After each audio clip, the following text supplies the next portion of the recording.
Aşıktır incitenden, incinme incitenden. Kemalde noksanımış, incinen incitenden.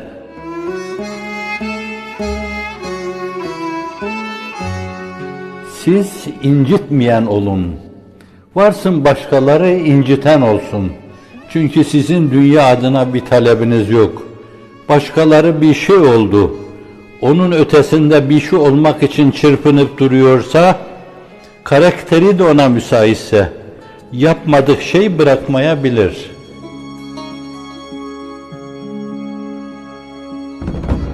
Fakat sizin eğer Allah'ın rızasından başka, hoşnutluğundan başka, ilahi kelimetullah'tan başka, namı celili Muhammed'i sallallahu aleyhi ve sellem hedef göstermesi ve gayb-bin gözüyle görüp müjde vermesi açısından ele aldığınız zaman, benim namım, senin namı celilin, ona binlerce canımız kurban olsun. Güneşin doğup battığı her yere ulaşacaktır bir gün. Hedefimiz budur. Hedefimiz budur.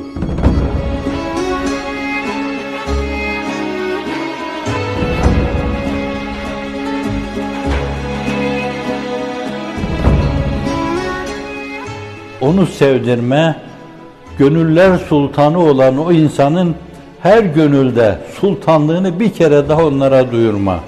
Zatında yaratılırken o gönüller sultanı olarak yaratılmıştır. Gönüllere sultan olan o insanı, o sultanı zişanı, o piri muganı bütün gönüllerde sultan haline getirme vazifeniz olmalı.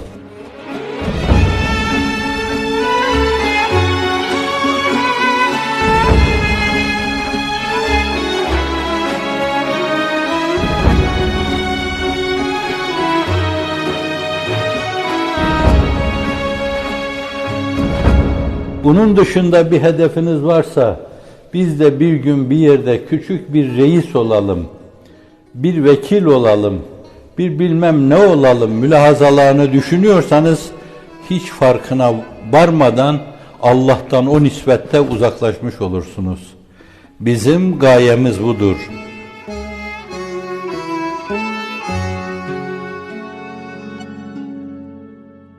Hazreti Piri Mugan, 1 Aralık böyle demokrasiye, evrensel insan haklarına hizmet ediyorlar diye belli bir dönemde 60'lar öncesi bazılarına karşı az taraftarlık hissettim.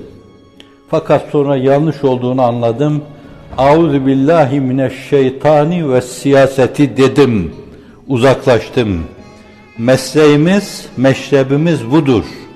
Yoksa sizin arkadaşlarınızın ayağının ucuna kadar gelen o şeyleri böyle bir mülahaza olmasaydı katiyen itmezlerdi. Siz onların hepsini elinizin tersiyle itin. Bana Allah'ım gerek deyin. İsteyene ver cenneti, huri gılmanı, cennet cennet dedikleri 3-5 huri, 3-5 gılman, 3-5 villa, 3-5 tane köşk. Sen onları isteyene ver, bana seni gerek seni de ve yolunda böyle yürü. Allah seni yüzüstü düşürmeyecektir. İnan buna. İnan buna.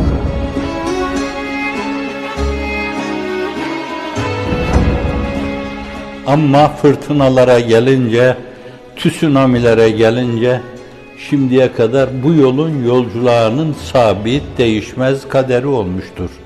وَلَنَبْلُوَنَّكُمْ بِشَيْءٍ مِنَ الْخَوْفِ وَالْجُوعِ وَنَقْصٍ مِنَ الْأَمْوَالِ وَالْأَنْفُسِ وَالثَّمَرَاتِ.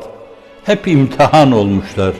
Evlatla imtihan olmuşlar, malla imtihan olmuşlar, çağın tiranlarıyla, güç ve kuvvet zehirlenmesiyle mahvolmuş insanlarıyla imtihan olmuşlar. Seyyidina Hazreti Musa aleyhisselam Mısır'dan Eyke ve Medyen arasında gelip gitmek, mekik dokumak üzere yurdunu, yuvasını terk etmiş, oraya gitmiş. Seyyidina Hazreti Yusuf'un çektiği şeyler dillere destan. Yakup aleyhisselamın çektiği dillere destan. Hazreti İbrahim Halilurrahman, mezhebiniz, mesleğiniz, meşrebiniz hullettir. Hazreti İbrahim'in yoludur. Ateşe atılma karşısında Cibril'in yardımını elinin tersiyle itecek kadar o mevzuda. Rabbim biliyorsa, haberdarsa şayet senin desteğine, yardımına ihtiyacım yok demiş. İnsanlığın iftihar tablosu Kabe'den dışarıya çıkarılmış adeta hiç kimseye layık görülmeyen, onun için kullanılacak bazı tabirler olabilir. Ben ona karşı olan saygıma dokunduğu için demeyeceğim onu. En küçük insana bile reva görülmeyen bir muamele ile kendi beldesinden, Kabe'sinden dışarıya çıkarılmış. Dönmüş geriye gözleri dolu dolu. Kavmim beni çıkarmasaydı senden ayrılmayacaktım demiş. Ama o da Medine'ye gitmiş.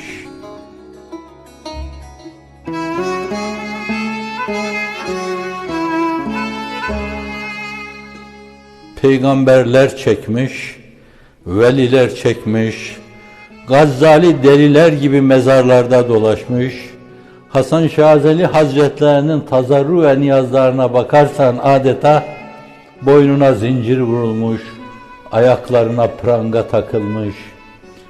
İmam Şafii Hazretleri zincirler içinde ta Bağdat'a kadar celbedilmiş. Hemeroiti var, sürekli kan püskürte püskürte oraya kadar götürülmüş. Ve dayanamamış bunlara, 55 yaşındayken ruhunun ufkuna yürümüş. Koca Ebu Hanife zindanlarda kırbaçlanmış. Ahmet bin Hanbel gibi büyük muhaddis, 1 milyon hadisi eleyerek müsnedini yazmış bir insan. Hapishanelerde Kur'an mahluk değildir dediği, Kur'an'ın tek bir meselesi için hapishanelerde kırbaç yiye ömrünü geçirmiştir.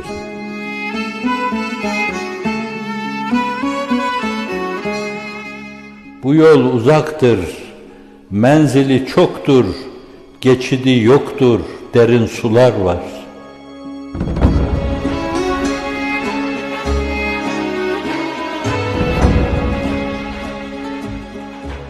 Eğer bu yolu böyle bilerek girmişseniz bunlara da katlanacaksınız.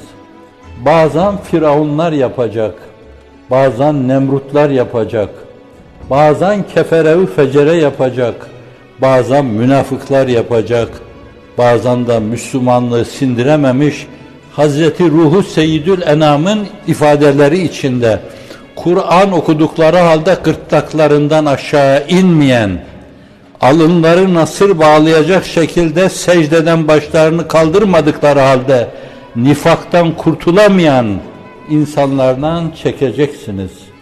Çekme sizin kaderiniz, çektirme de onların huyları olacak. Bütün bunları bilerek bu yoldaysanız dişinizi sıkıp sabredeceksiniz.